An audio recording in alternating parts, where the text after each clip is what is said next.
Buenas noches.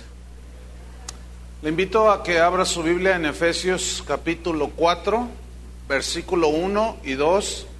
Hoy vamos a tocar el tema Nuestro andar en Cristo, que es el tema número 12 de nuestra serie que estamos desarrollando, que se llama Cristianismo o Religión.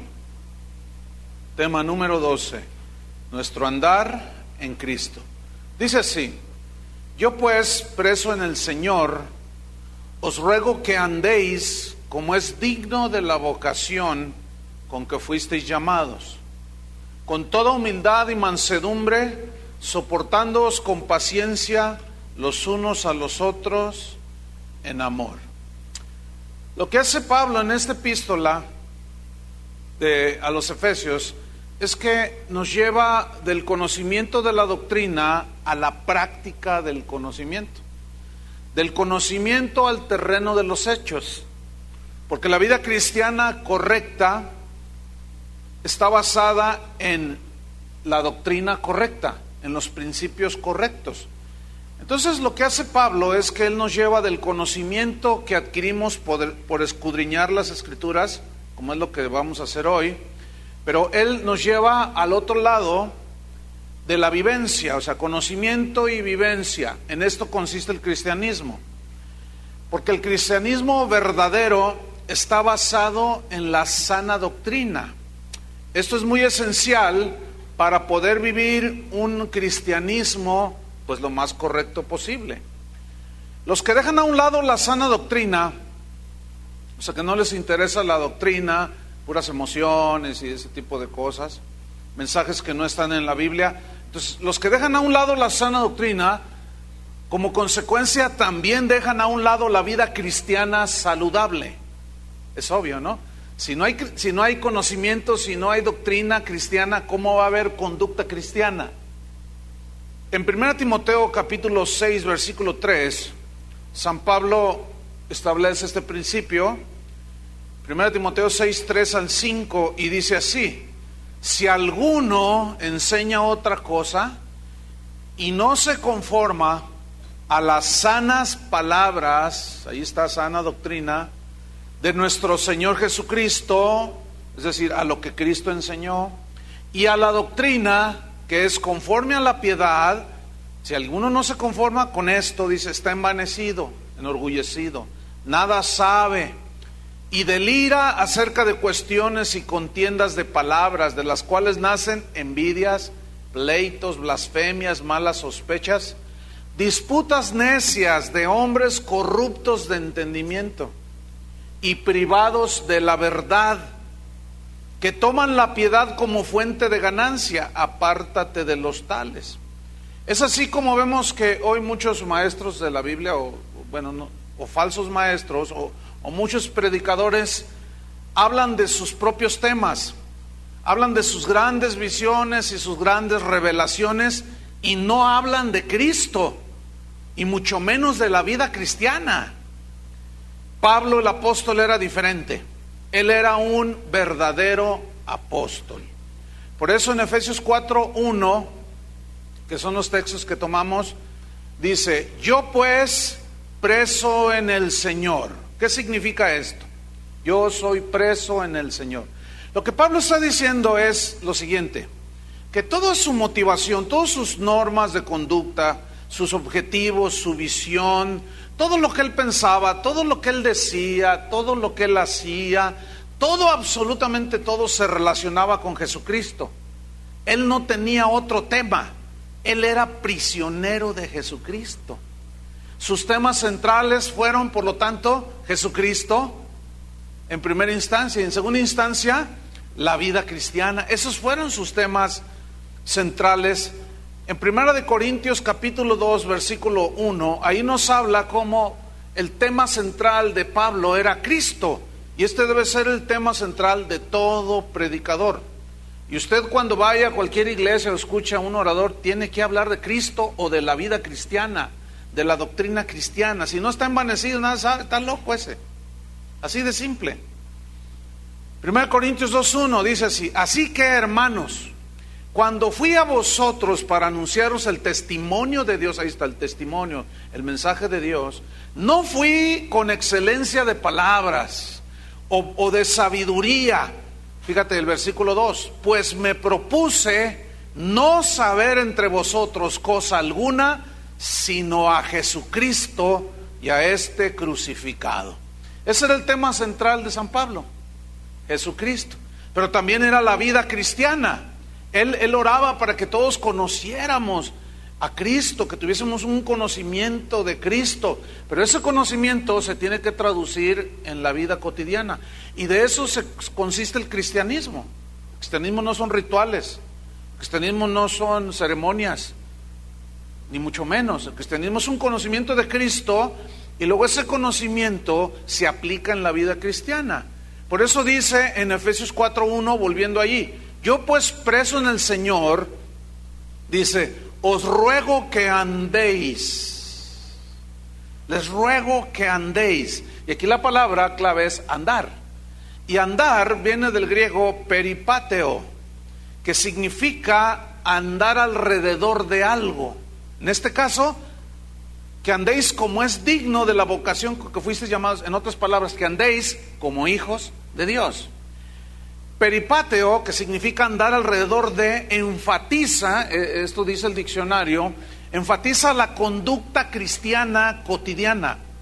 Es decir, enfatiza acerca de nuestras vivencias cotidianas, cómo vivimos, qué decimos, qué pensamos, cómo nos conducimos con los del mundo, cómo, en fin, todo lo que tiene que ver con la conducta cristiana. En Efesios 4:17, unos textos que vamos a leer aquí, Efesios 4:17 nos habla precisamente del andar en Cristo. Habla entonces de nuestra conducta, dice Efesios 4:17. Esto pues digo y requiero en el Señor, que ya no andéis como los otros gentiles, o sea, como los que no conocen a Dios. Ustedes ya no pueden andar. Si tú dices que eres cristiano, ya no puedes andar alrededor de todas las cosas que hacen los paganos. Tienes que andar ahora alrededor de las cosas que tienen que ver con Cristo y el cristianismo y la vida cristiana. Entonces dice, yo pues digo y requiero en el Señor que ya no andéis como los otros gentiles que andan, fíjate, en la vanidad de su mente. Nosotros ya no podemos andar como hijos de Dios en la vanidad de nuestra mente. Ya no podemos andar alrededor de esas pláticas, de esos pensamientos tan vanos y superficiales. Oye, ¿qué le pasó a Alejandra Guzmán? Oye, ¿qué? Ay, ¿ya oíste? Eso es para los que no conocen a Dios. Es pura vanidad, es pura tontería. Nosotros ya no debemos andar alrededor de esas cosas. En Romanos capítulo 13, versículo 13, allí nos sigue hablando Pablo acerca de la conducta cristiana, del andar cristiano. Romanos 13:13, dice así, andemos como de día, honestamente, no en glotonerías y borracheras, no en lujurias y lascivias, no en contiendas y envidia. Fíjate, andemos como de día. Hay un dicho que dice que en la noche todos los gatos son pardos. O sea que todos, pues a media luz todo se ve pues igual, así medio pardo, sin claridad. Dice aquí, andemos como de día. ¿Cómo anda la gente de día? Fíjate bien, obsérvalos en la mañana, que te levantas, te vas a la escuela, te vas al trabajo, y todos van bien bañaditos, bien, nadie está haciendo nada, pero nomás llega la noche y se destrampan. Se llenan los antros, se meten la droga, bueno, eso ya es a todas horas. Hacen esto, hacen lo otro. Y Pablo dice, no, andemos nosotros como de día, honestamente, con honestidad, en toda nuestra vida. No en glotonerías y borracheras, o sea, en los placeres de la carne. No en lujurias y lascivias, no en contiendas y envidias. Entonces, fíjate cómo Pablo sigue enfatizando acerca del andar, como es digno de un cristiano. Segunda de Corintios capítulo 5, versículo 7. Segunda de Corintios 5, 7.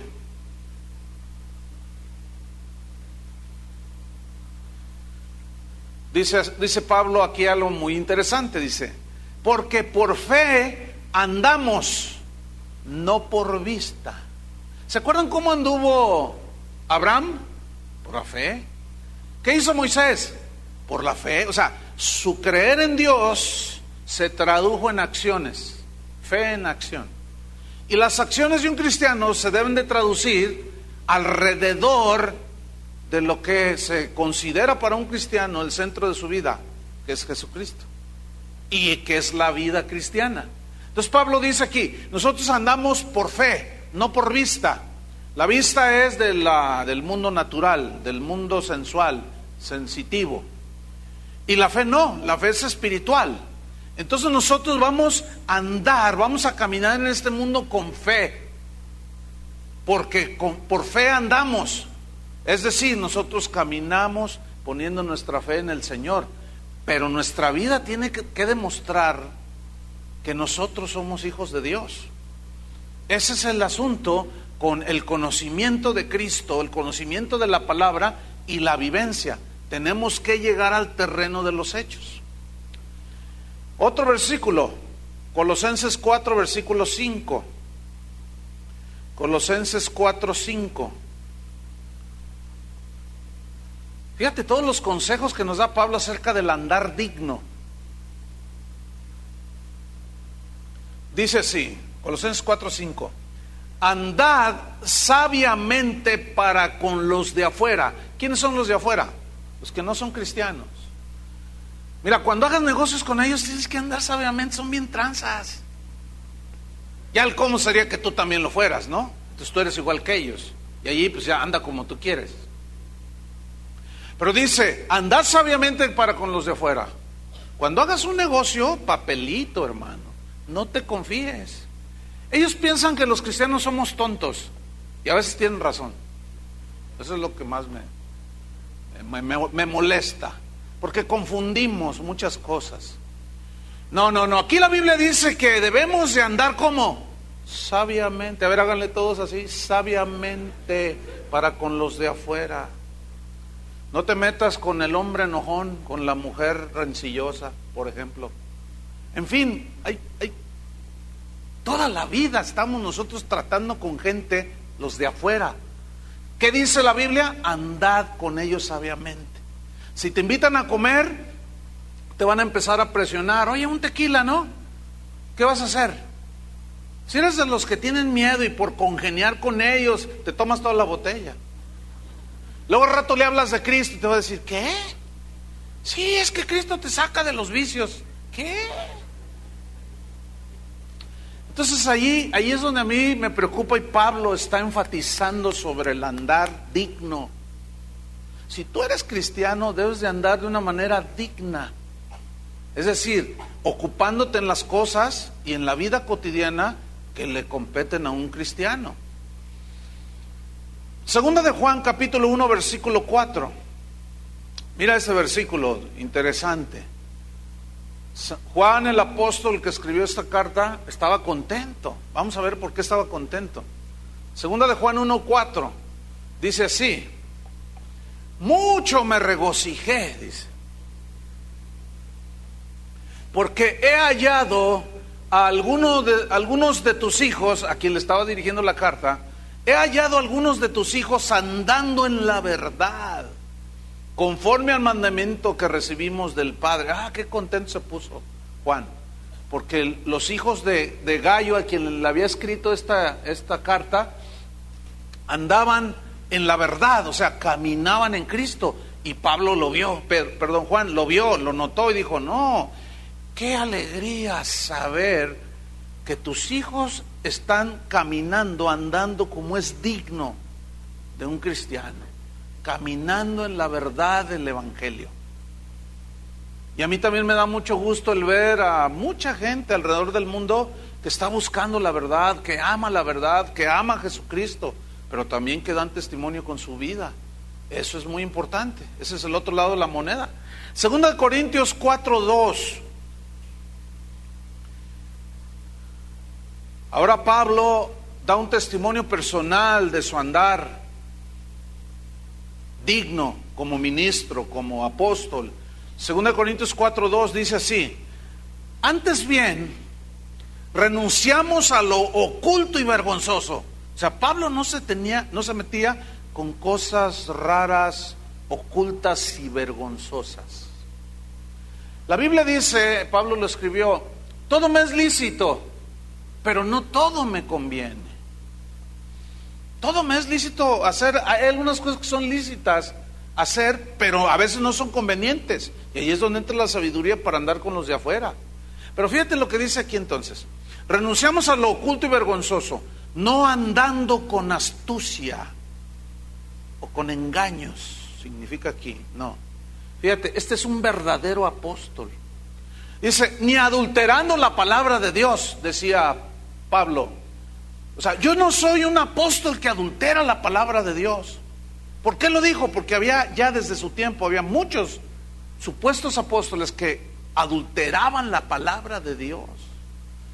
Y Pablo dice, no, yo no ando adulterando la palabra de Dios, sino por la manifestación de la verdad, recomendándonos a toda conciencia humana delante de Dios. Es decir, él lo que está diciendo es, yo les estoy enseñando el evangelio como es. Yo no me aprovecho de la fe de nadie, no adultero el evangelio, porque el verdadero andar de un verdadero apóstol es hablar la verdad de la palabra de Dios. Así es que yo tengo conciencia limpia, es lo que está diciendo aquí. Segunda Tesalonicenses 3:6. Segunda Tesalonicenses 3:6. Si ustedes son observadores, se darán cuenta que el problema de los seres humanos es de conducta. ¿Lo entienden bien? O mejor dicho, lo alcanzan a ver la plenitud o lo profundo de esto. Lo voy a repetir. El problema de los seres humanos, nuestro problema está basado en nuestra conducta. Es decir, lo que hacemos es lo que nos afecta, para bien o para mal. Entonces el problema básico de los seres humanos es problema de conducta. Y justamente ahí es donde Pablo, guiado por el Espíritu Santo, pone el dedo en la llaga. Si nuestro problema es de conducta, tenemos que cambiar la nueva naturaleza y es cuando nacemos de nuevo. Por eso esas instrucciones son para el cristiano. Entonces aquí ya está involucrando todo nuestro accionar en donde andemos. Segunda Tesalonicenses 3:6. Fíjate este punto, dice así: pero os ordenamos, hermanos, hay una orden apostólica aquí, en el nombre de nuestro Señor Jesucristo, que os apartéis, fíjate, de todo hermano que ande desordenadamente. A ver, pregunta, ¿le faltó amor aquí a Pablo? No, lo que pasa es que él entendía lo que significaba el amor, pero también entendía perfectamente lo que significaba amar o andar en amor. Y fíjate lo que dice Pablo aquí: apártense de todo hermano que ande desordenadamente, y no según la enseñanza que recibisteis de nosotros, o sea, de los apóstoles. Porque vosotros mismos sabéis de qué manera debéis imitarnos. Pues nosotros no anduvimos, ahí está otra vez el andar, no anduvimos desordenadamente entre vosotros, ¿no? Ni comimos de balde el pan de nadie, sino que trabajamos con afán y fatiga día y noche, para no ser gravosos a ninguno de vosotros. No porque no tuviésemos derecho, o sea, de recibir sostén como ministros, sino por daros nosotros mismos un ejemplo para que nos imitaseis. Porque también cuando estábamos con vosotros, os ordenábamos esto, una orden apostólica. ¿Cuál era esa orden? Si alguno no quiere trabajar, tampoco coma. O sea, siempre va a haber de este tipo de personas metidas en la iglesia, que no les gusta trabajar y quieren vivir a expensas de usted. ¿Cómo la ve? Y siempre andan pidiendo prestado a todo mundo. Y le piden a los de acá, durante un mes se van con los de acá, y luego para el otro mes con los de acá. Hasta el pastor le piden prestado. Y te das cuenta que hay mucha gente que son como zánganos, que viven a expensas de otros. Pero levantan las manos y oye, ¿en qué trabajas? No, estoy buscando. Toda la vida andan buscando trabajo. A mí me mandan correos a veces o me dicen, pastor, ayúdeme a pagar mis deudas. No, yo no soy centro financiero. No, pues ¿cómo? Imagínate, pues ¿de dónde? Si todos batallamos. Ayúdeme a pagar mis deudas. O sea, todo su desorden financiero, por usar 20 tarjetas y no pagar a tiempo, lo quiere que se las pague uno, o que tú se las pagues. Entonces, como ustedes son bien buena onda, y han sido bendecidos por Dios y tienen mucho amor, seguido les toman el pelo. Ahora, por eso se necesita sabiduría para discernir si verdaderamente esa persona está en una necesidad. Ahora, déjame decirle esto. La Biblia no nos instruye a pagarle la renta, a ayudarlo a salir de sus deudas que contrajo con el banco. No, la Biblia lo que nos instruye con el necesitado es a darle de comer. Eso es la instrucción. Eso es donde dice Juan en su primera carta: si ves que un hermano tiene necesidad del pan de cada día y cierras contra él tu corazón, ¿cómo muere el amor de Dios en ti? Entonces ahí sí, si tú ves que no tiene que comer, ahí sí, bueno, comparte tu pan, ¿sí? Pero eso de que, oye hermano, préstame 70,000 pesos, no, pues para pagar, fíjate que, o consígueme algún hermano en la iglesia que me preste 100,000 pesos y que no me cobre intereses. Oiga, ¿dónde están esos? ¿Dónde están? Es muy difícil encontrar a alguien así. O sea, es gente que su desorden, a lo mejor llegaron ya a Cristo con un desorden. Bueno, métase al orden. Póngase a trabajar, deje de andar pidiendo, confíe en Dios y Dios le va a suplir. Necesitan a conocer al Señor en ese nivel también, como el que suple nuestras necesidades. Pero hay que enfrentar las consecuencias de nuestros errores, hermanos. Y no involucren a los demás. Mira, hace rato le dije a la secretaria, le dije, mira, a una de las secretarias le dije, mira, este cheque es si por favor hacen este pago, pero me dice la secretaria, con este cheque que lo cobren y hagan el pago. Le digo, no. Primero, aquí está el dinero en efectivo, pagar un teléfono. Pero este cheque cámbiamelo, porque tengo sospechas de que no tiene fondos.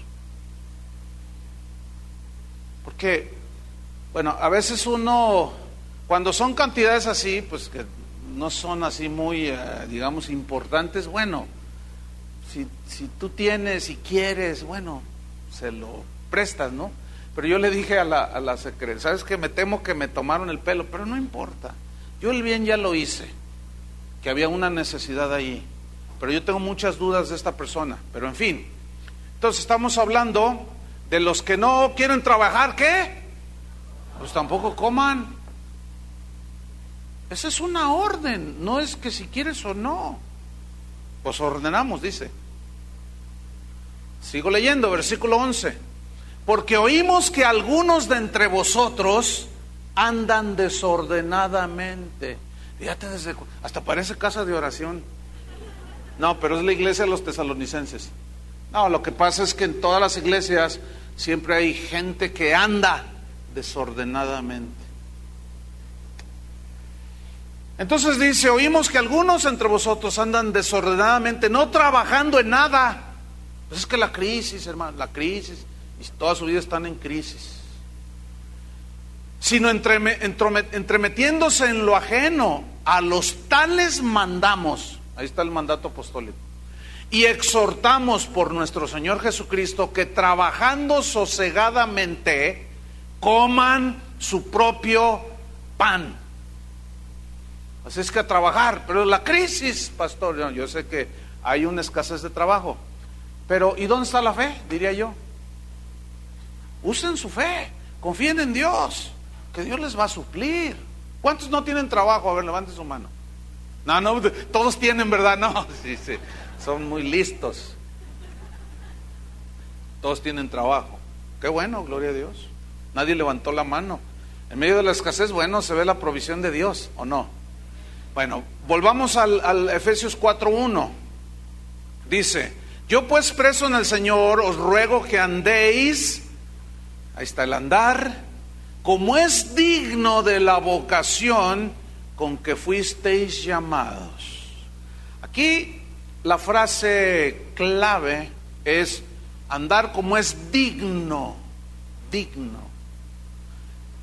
Y esta palabra, andar como es digno, viene del griego axios, que significa peso, pero no peso de dinero, sino el peso que se pone en una balanza en ambos lados, que por ejemplo tú pones 1 kilo de arroz o la pesa, que equivale a 1 kilo, y luego pones 1 kilo de arroz, entonces tú mides, y la balanza cuando está equilibrada significa que el arroz es 1 kilo, ¿cierto? Si la balanza se tiende del lado de la pesa, pues hay que echarle de este lado, ¿no? Y para llegar al kilo y que sea equivalente. Y si tú te pasas, entonces se sube y ya se tendió hacia el otro lado. No, tiene que haber un equilibrio. Entonces se refiere a una balanza que tiene un peso equivalente en cada lado y que mantiene el equilibrio. Pero ¿por qué Pablo utilizó la palabra axios para hablar de equilibrio? En un lado tiene que estar el conocimiento de Dios y en el otro la conducta. Si tienes puro conocimiento y nada de conducta, va a estar acá la balanza, mira, y hay un desequilibrio, ¿sí? Entonces ese conocimiento hay que llevar al terreno de la práctica para que se vaya balanceando nuestra vida espiritual cristiana, nuestra vida cotidiana. Ahora, si tú dices pura conducta y no hay conocimiento, pues tampoco, porque la conducta se basa en el conocimiento de la doctrina cristiana. ¿Me estoy dando a entender? ¿Sí? Bien, eso es muy importante para mí. En Santiago 1:22, Santiago pone este principio y dice, no seáis oidores solamente, sino hacedores de la palabra, engañándoos a vosotros mismos.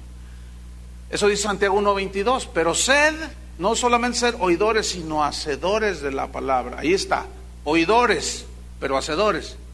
Ahí está el axios, ¿sí? El equilibrio. Este mismo versículo, en una versión parafraseada de Santiago 1:22, dice así: pero no es suficiente solamente oír el mensaje de Dios. No basta con eso. Hay que obedecerlo, dice esta versión. Si solo lo oyen sin hacer lo que dice, se están engañando a sí mismos. Entonces ahí estamos viendo el andar como es digno, o sea, con un equilibrio, conociendo a Dios, sabiendo que Él es amor, pero también es justo, y conociendo su doctrina, pero tenemos que vivir acorde a ese conocimiento, y entonces la balanza está equilibrada. Sigo en Efesios 4:1, como es digno de la vocación. Aquí hay otra palabra importante, vocación. Aquí vocación significa llamamiento de Dios. O sea, que andemos como es digno, o sea, en ese equilibrio del llamamiento, de la vocación, o sea, del llamamiento de Dios. Ahora, ¿cuál es ese llamamiento hacia la conducta? Está en el versículo 2 de Efesios 4. Aquí Pablo enfatiza algo muy importante. Fíjate. Con toda, ¿qué dice ahí? Humildad. Ese debe ser el andar del cristiano, como es digno de la vocación. Hemos sido llamados a caminar en este mundo de cierta manera. Y aquí Pablo enfatiza este punto. Con toda humildad. La palabra humildad aquí es una palabra tapeinofrosune, es un poco difícil, tapeinofrosune, olvídenlo, ni lo escriban, que se traduce por humildad, pero tapeinofrosune significa pensar con docilidad, o sea, ser dócil. Está hablando aquí de un sentimiento de pequeñez ante Dios y ante su palabra.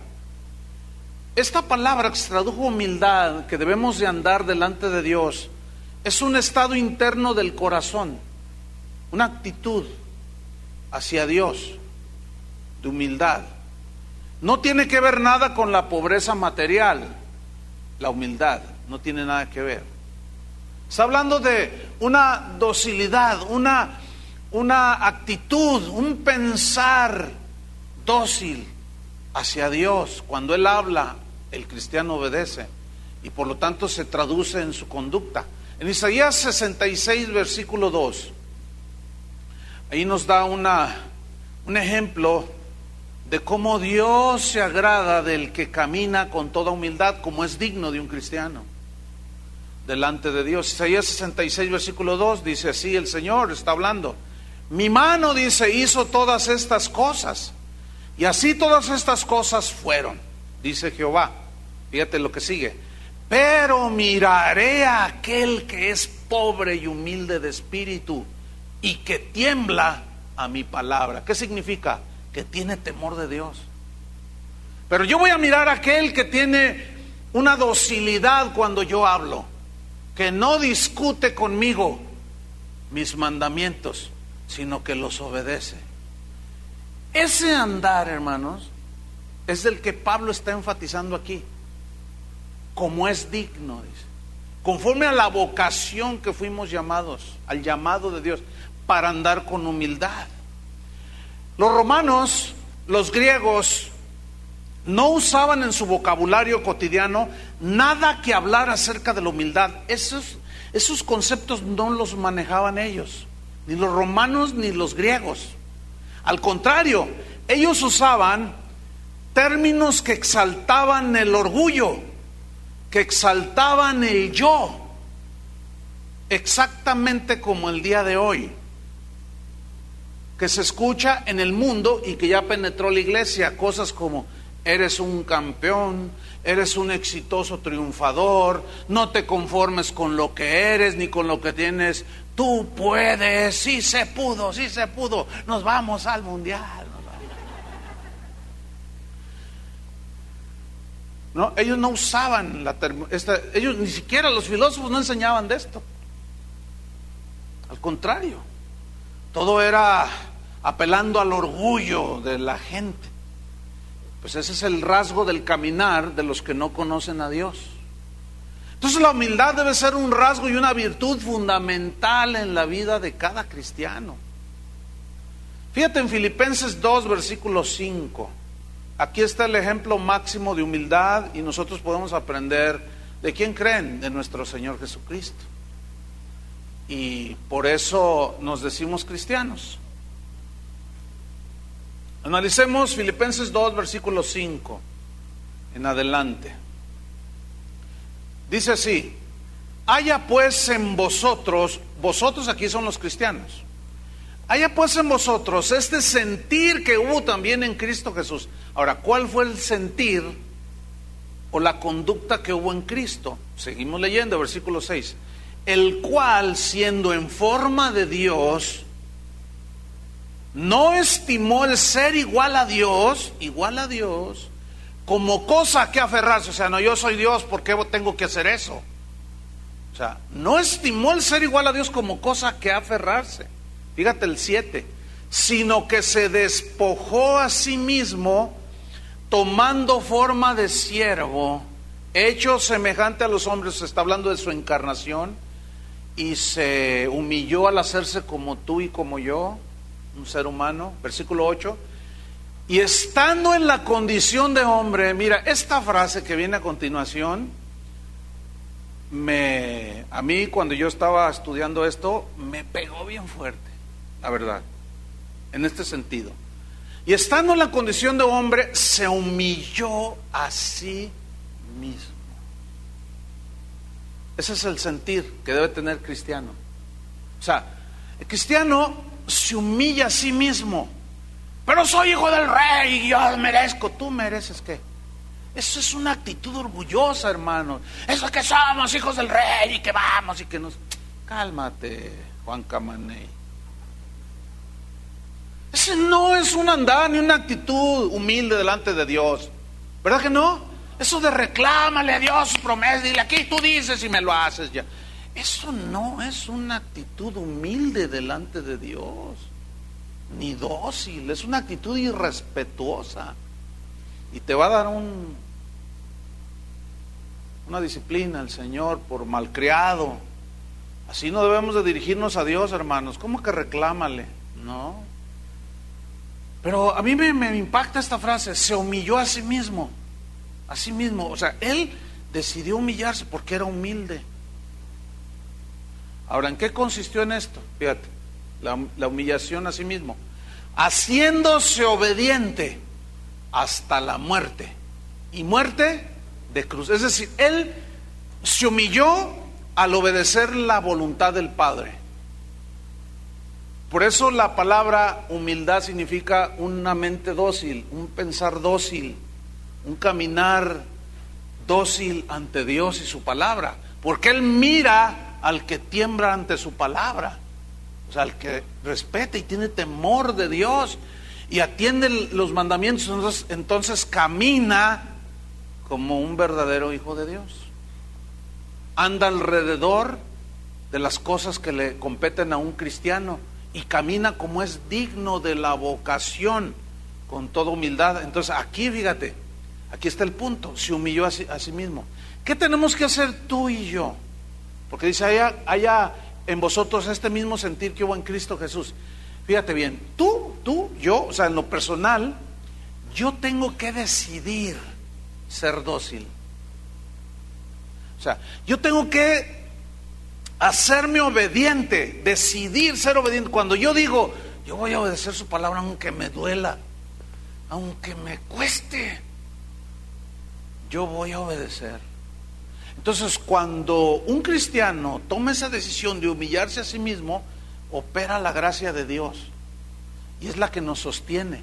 Entonces, en ese caminar humilde delante de Dios y que tiemblas ante su palabra y la obedeces, entonces tú te haces obediente. En el caso de Cristo, esa obediencia lo llevó hasta la muerte, y muerte de cruz.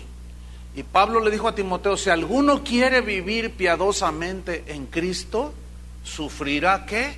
Persecución. Significa que tu caminar en Cristo va a evidenciar la conducta corrupta de los demás, y por eso te van a atacar. Ay, sí, muy santurrona, te van a decir. Y tú, no, yo soy normal. Tú les vas a decir, no, ay sí, no esto, no lo otro, no más allá. Yo te hablaba con mi hija y decía, las compañeras en la universidad se burlan de mí porque soy virgen. Le dije, ¿y tú qué les dices? No, yo les digo, no, esa es mi convicción. Y yo dejaré de serlo cuando me entregue al que va a ser mi esposo. Bueno, a uno como padre le gusta que su hija diga cosas así, ¿no es cierto? Pero esa es una decisión que cada quien toma, hacerse obediente, ¿verdad? Entonces, cuando nosotros decidimos obedecer la palabra de Dios, aunque nos duela, cuando nos ofenden nos duele, ¿a poco no? Sí nos duele, ¿no? Digan algo. Ah, bueno, así, no sé si están dormidos, despiertos así. O sea, no sé si están dormidos con los ojos abiertos. Y yo hable y hable y no sé. Cuando nos ofenden es algo, el yo se duele, ¿no? O sea, ay, me ofendió. Y nos damos por ofendidos, pero luego viene el Espíritu de Dios. Y dice, bueno, tú eres cristiano, ¿no? Oh, sí, Señor, sí, alabanzas al Señor. Entonces te dice el Señor, bueno, pues perdónalo. Pero es que cada rato ya van 3 veces. ¿Qué me dice, Señor? 3 veces, perdónalo. Todavía no llegas hasta 7. Y no, pero ya van 4. Entonces tú te humillas a ti mismo, porque te estás haciendo obediente, te estás haciendo dócil a Dios, que dice, perdónalo. Pasa por alto la ofensa, sigue adelante. No te vengues de él. Ámalo, tenle paciencia. Ah, ¿verdad que cuesta? ¿Sí o no? Por eso, el humillarse a uno mismo, porque eso va en contra del orgullo y de la tan famosa autoestima. Es que me ofendió y me dijo que yo soy un no sé qué, y yo le voy a demostrar. ¿Qué tienes que demostrarle? ¿A quién? Al que le tenemos que demostrar que somos hijos de Dios es a nuestro Padre. Y vamos a caminar como Él quiere que caminemos. Primera de Pedro 5:5. Ahora Pedro da instrucciones acerca de la humildad y del andar como Cristo anduvo. Fíjate. Primera de Pedro 5:5 dice así: igualmente, jóvenes. A ver, ¿cuántos están jóvenes aquí? Todos, gloria a Dios, todos estamos jóvenes. Dice: estad sujetos a los ancianos. ¿Cuántos? Pues no hay ancianos aquí, puros jóvenes. Y todos, dice, sumisos unos a otros, revestidos de humildad. De humildad. O sea, de una actitud no de soberbia, de que yo soy más que tú. No, no, no. Dice, porque Dios resiste a los soberbios. Dios resiste así, los mira así. ¿Por qué? Porque Él es todo humildad, ¿entienden? Entonces, el soberbio es decir, yo soy como tú o mejor que tú. Dice, Dios resiste a los soberbios y da gracia, favor, ¿a quién? A los humildes. Versículo 6. Humillaos pues bajo la poderosa mano de Dios, para que Él los exalte cuando fuere tiempo. Humillaos, y aquí ya es algo personal. Tú decides caminar como es digno de la vocación con que fuiste llamado, con toda humildad. ¿Tú te humillas o tú te enorgulleces? Jesús dijo, llevad mi yugo sobre vosotros y aprended de mí, que soy, ¿qué? Manso y humilde de corazón. Fíjate, esas palabras en la boca de cualquiera de nosotros sonarían mal, ¿no? Yo soy muy humilde, yo soy muy manso. Pues suenan mal. O sea, nadie que verdaderamente es humilde puede decir esto, pero en Cristo no suenan mal. ¿Verdad que no? Porque cuando dicen, no, hermanos, pues yo soy un hombre humilde. Cálmate. ¿Qué te pasa? Pues nadie dice eso, suena mal, pero en Cristo no. ¿Por qué? Porque como Él es el máximo ejemplo, dice, aprendan de mí, que soy manso y humilde. O sea, aprendamos de Cristo que es la mansedumbre y la humildad de corazón. Porque Él luchó ahí en Getsemaní, Padre, no, si es posible, pasa de mí esta copa, pero no se haga mi voluntad, sino la tuya. Ahí se estaba humillando. ¿Sí? Por eso dice, aprended de mí que soy manso y humilde de corazón. Pero fíjate la consecuencia de un andar en Cristo humilde. Y hallaréis descanso para vuestras almas. Todo el mundo anda buscando paz y descanso porque no tienen paz ni descanso. ¿Quieres andar en un caminar que tengas paz? Sé humilde y manso ante Dios y su palabra. Cristo fue humilde y obediente a la voluntad del Padre y al plan de salvación que Él tenía planeado. Él fue humilde y obediente. Entonces vemos que la humildad es lo contrario al orgullo. Totalmente lo contrario.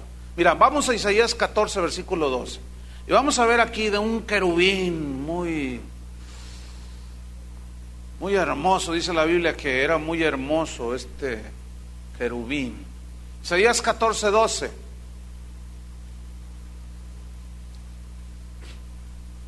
Está hablando de la caída de Satanás. Vamos a ver por qué cayó.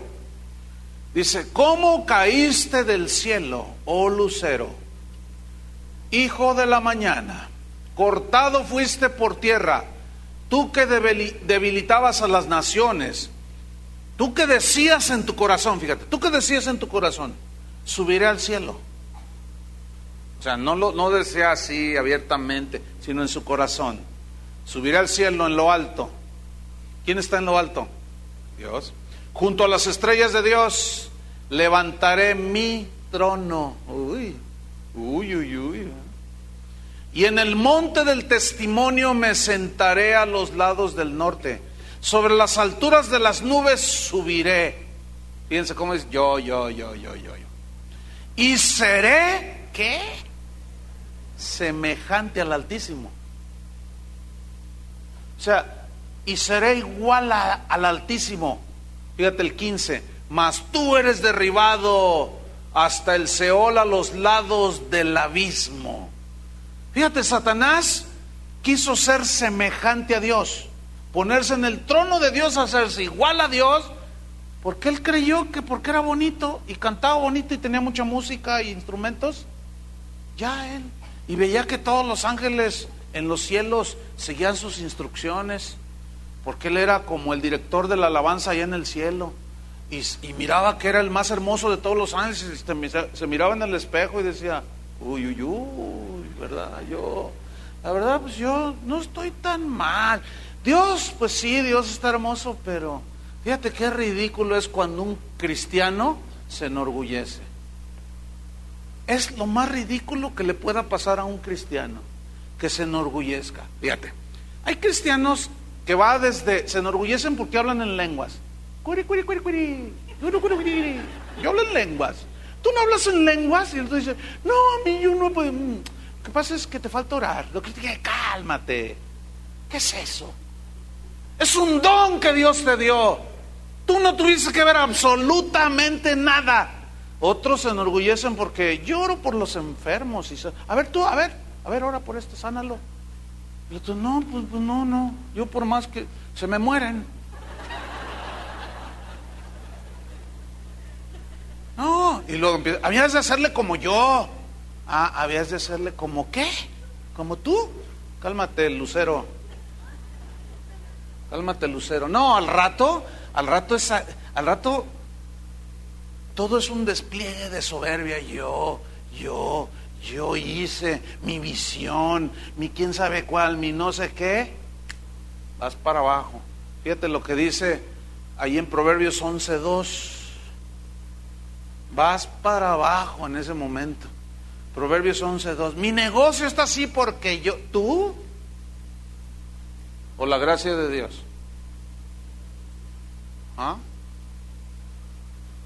Proverbios 11:2 dice, cuando viene la soberbia, viene también la deshonra.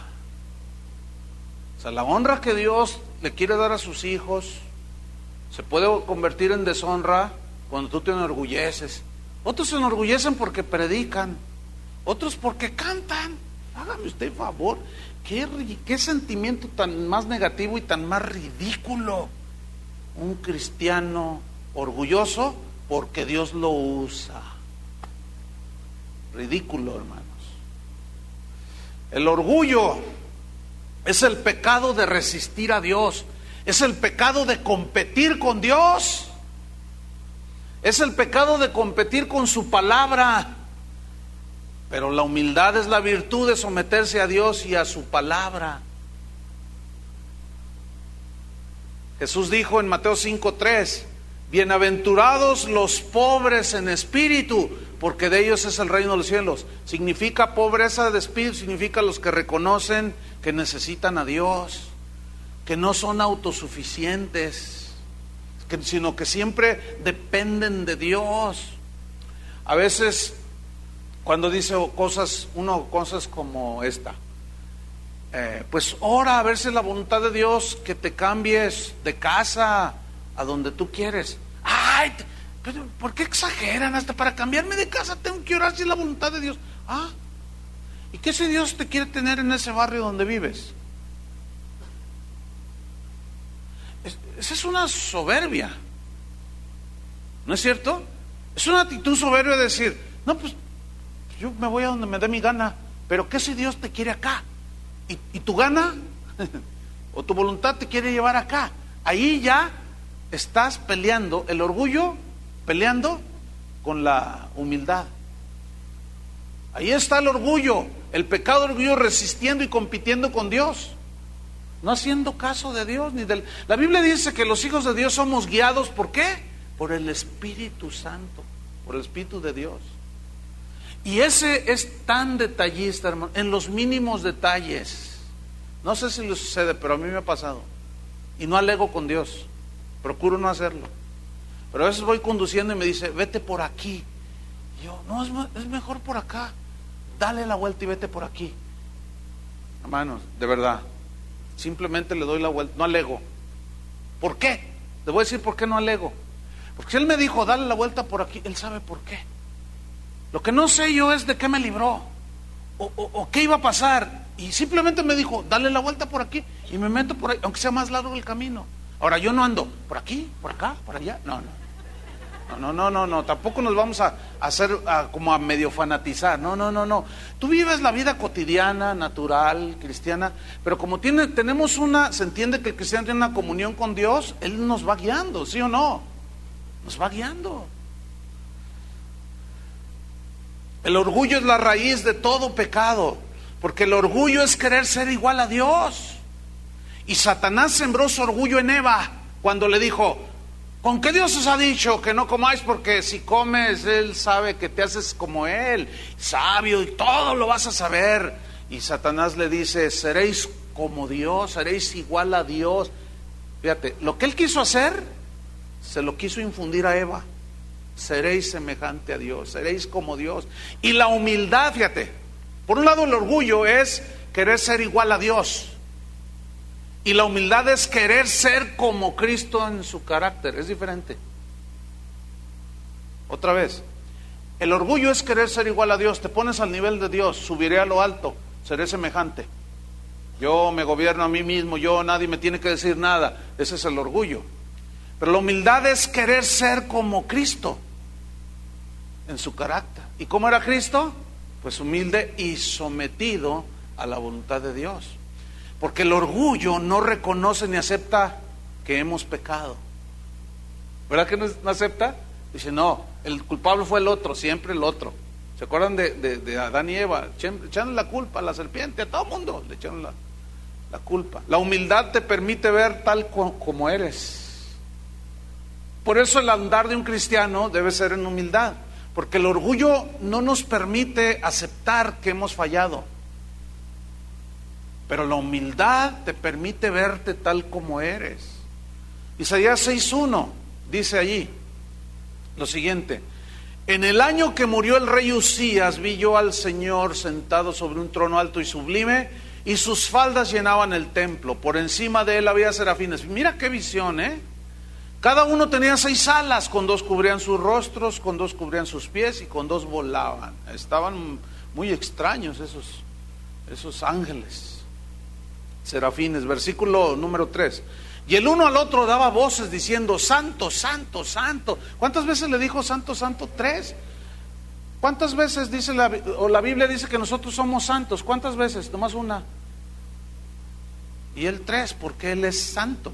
Santo y sumamente santo. Entonces dice, Jehová de los ejércitos, toda la tierra está llena de su gloria. Y los quiciales de las puertas se estremecieron con la voz del que clamaba, y la casa se llenó de humo. Entonces dije, ay de mí que soy muerto.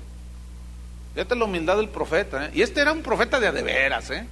No como los profetillas de pacotilla que andan ahora adivinándole a todo el mundo ahí. Parecen Walter Mercado. Dice, entonces dije, ay de mí que soy muerto, porque siendo hombre inmundo de labios. ¿Qué está haciendo el profeta? Aceptando su condición. Soy pecador, soy un hombre inmundo de labios, y habitando en medio de pueblo que tiene labios inmundos. A pesar de eso han visto mis ojos al Rey, Jehová de los ejércitos. Y luego dice el versículo 6, y voló hacia mí uno de los ángeles, y tomando un carbón encendido, dijo, lo puso sobre su boca, y dijo, esto quiere decir que tu pecado, tu culpa, tu maldad ha sido limpiada y perdonada. No podemos ser limpiados y perdonados de nuestros pecados si no los reconocemos. Y para eso se necesita humildad. ¿Sí o no? Y un caminar delante de Dios. Juan el Bautista en Juan capítulo 3 versículo 30 dijo así, es necesario que Él crezca, pero que yo mengüe. Así dijo.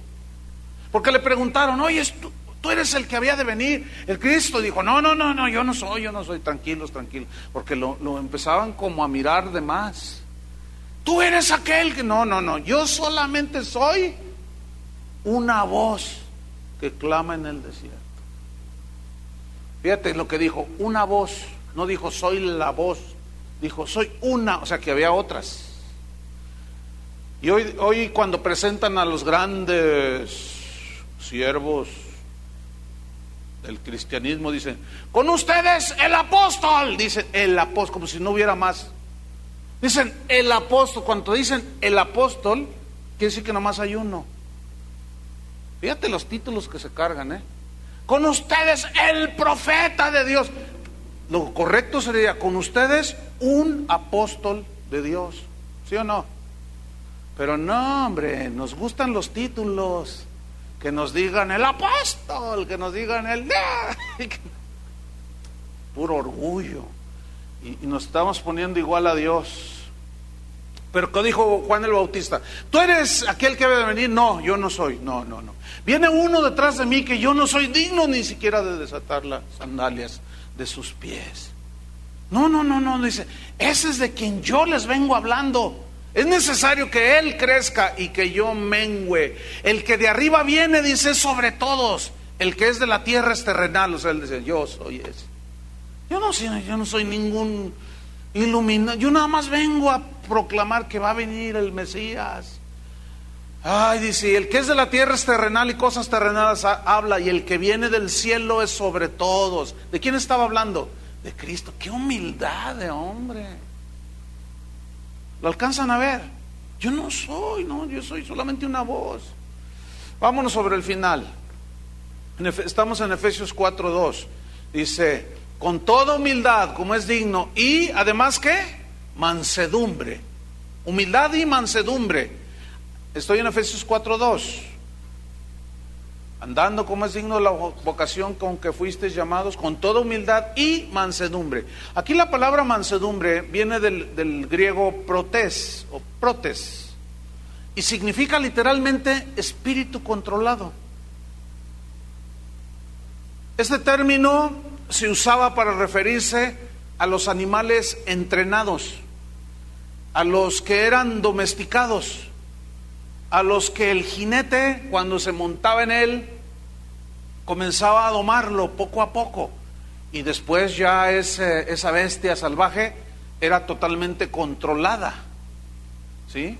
Entonces, dice que nosotros debemos de andar como con mansedumbre, o sea, con espíritu como controlado. Pero ¿quién es el jinete que se monta en nosotros? ¿Quién? Eso es alegórico, por supuesto. Es Cristo. ¿Se acuerdan cómo era de caballo salvaje Pedro? ¿Y cómo batalló el Señor para domarlo? Para tratarlo, para irlo formando. ¿Sí? Eso significa mansedumbre. ¿Sí? Pero fíjate, un caballo domesticado sigue manteniendo su fuerza y es imponente. Un caballo domesticado sigue manteniendo su brío, su presencia de fortaleza, pero su voluntad está sujeta al dueño, al que va montado en el caballo. De manera que el dueño que lo domesticó, cuando tira las riendas hacia la izquierda, el caballo, a pesar de su fuerza, es mucho más fuerte un caballo que un hombre, no se puede comparar. Pero cuando el jinete tira la rienda hacia la izquierda, el caballo, ¿hacia dónde va? Hacia la izquierda, porque está entrenado y domesticado y amansado. Y le da a la derecha el jinete y el caballo se va a la derecha. Tira hacia atrás y el caballo se detiene. Suelta la rienda y el caballo se arranca.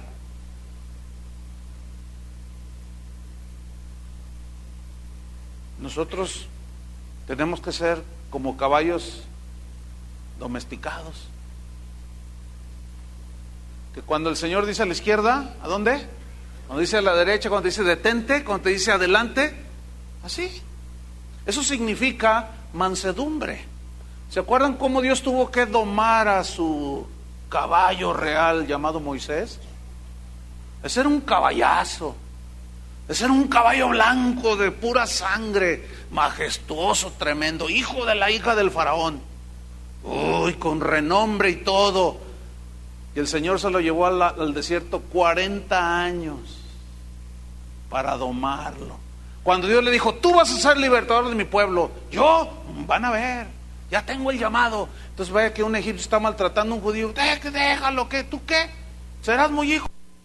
Yo soy el capataz aquí y esta gente está sometida a mí. No, que yo soy Quitón, y que lo mata. Y que se va huyendo. Y el Señor se lo llevó 40 años al desierto. Y allí lo puso a cuidar ovejas. Y le quitó todo. Y por eso él dijo, de lo que aprendimos hace 8 días, él dijo, no, rehusó llamarse hija de la hija del faraón. O sea, él podía haber reclamado todo eso y haber apelado a todo eso, pero no lo hizo. Dijo, no, prefiero el vituperio de Cristo. Pero cómo Dios lo amansó, Y dice la Biblia que Moisés era el hombre más manso de toda la tierra. ¿Verdad, mi estimada manada de caballos? Ay. Qué tremendo. Terminamos. Versículo 2. Con toda humildad y mansedumbre, soportándoos con paciencia los unos a los otros en amor. Esta palabra paciencia significa aguantar grandemente. Viene del griego macrotumia, macro, grande. O sea, una paciencia grande. ¿Sí? Paciencia con el débil, con el de doble ánimo, con el inmaduro, Hay que tener paciencia.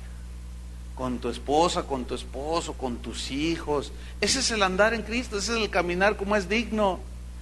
1 Pedro 4:8 dice finalmente, y ante todo, tened entre vosotros ferviente amor, porque el amor cubrirá multitud de pecados. ¿Cuántos le dan gracias a Dios? Ese es el caminar que Dios quiere para nosotros. Amén. Oremos. Oremos que nuestro caminar sea conforme a lo que decimos creer. Señor, te damos gracias por tu palabra. Gracias te damos porque cada día aprendemos más de ti, nuestro conocimiento aumenta. Pero si oímos y no hacemos, nos engañamos a nosotros mismos. Y nuestro andar no es el andar de Cristo. Porque nuestro andar debe ser conforme a tu palabra establece. Tu palabra enseña que debemos de tener conocimiento de Cristo, ciertamente. Pero ese conocimiento se tiene que traducir en conducta. Debemos de conformarnos a las sanas palabras de nuestro Señor Jesucristo, que es precisamente lo que hemos hablado hoy, y conformarnos a ellas y obedecer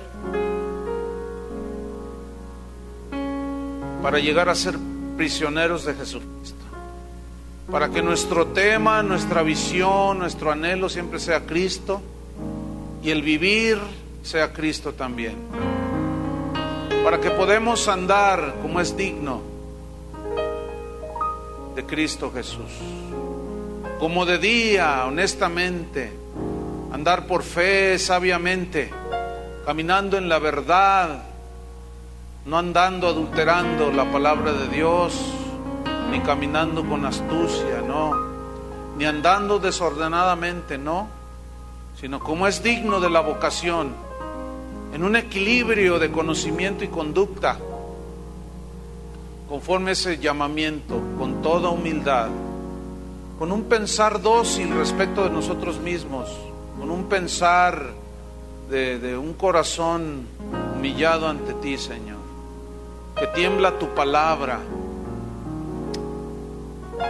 que cada uno de nosotros tenga una decisión personal de humillarse a sí mismo delante de ti para caminar en esa humildad, en esa obediencia, así como Cristo fue humilde y obediente a tu voluntad, no como Satanás que dijo: subiré a lo alto, me sentaré junto a las estrellas de Dios, seré semejante al Altísimo, porque fue derribado. Señor, quita de nosotros todo orgullo y danos un corazón humilde, manso, domesticado, controlado por el jinete, para que podamos de esa manera soportar con paciencia los unos a los otros en amor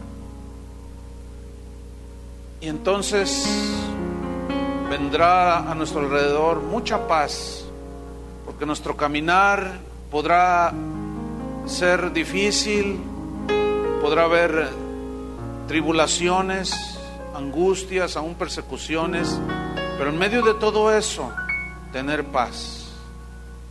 Y eso es algo invaluable, es una riqueza espiritual incalculable. Tener paz en medio de la crisis, tener paz en medio de este mundo que se cae en pedazos, tener paz en el corazón. Pero esto viene por el andar cristiano. Padre, gracias por todo el conocimiento que nos has regalado, pero ahora queremos ser responsables, hijos de Dios, caminar como Cristo caminó, de una manera digna, como corresponde a un hijo tuyo. Encomendamos nuestros caminos a ti, Señor, para que tú endereces nuestras veredas. Que cuando tú hables, temblemos, Señor, de temor ante tu palabra, ante tu presencia. Y que reconozcamos como Isaías nuestra condición actual o la que estemos pasando. Dependemos solamente de ti, Señor. Gracias porque lo que tenemos, lo que somos o hemos logrado, no somos nosotros, sino la gracia tuya operando en nosotros, para que toda la gloria sea para ti, Señor, en el nombre de Jesús. Amén. Que Dios los bendiga a todos.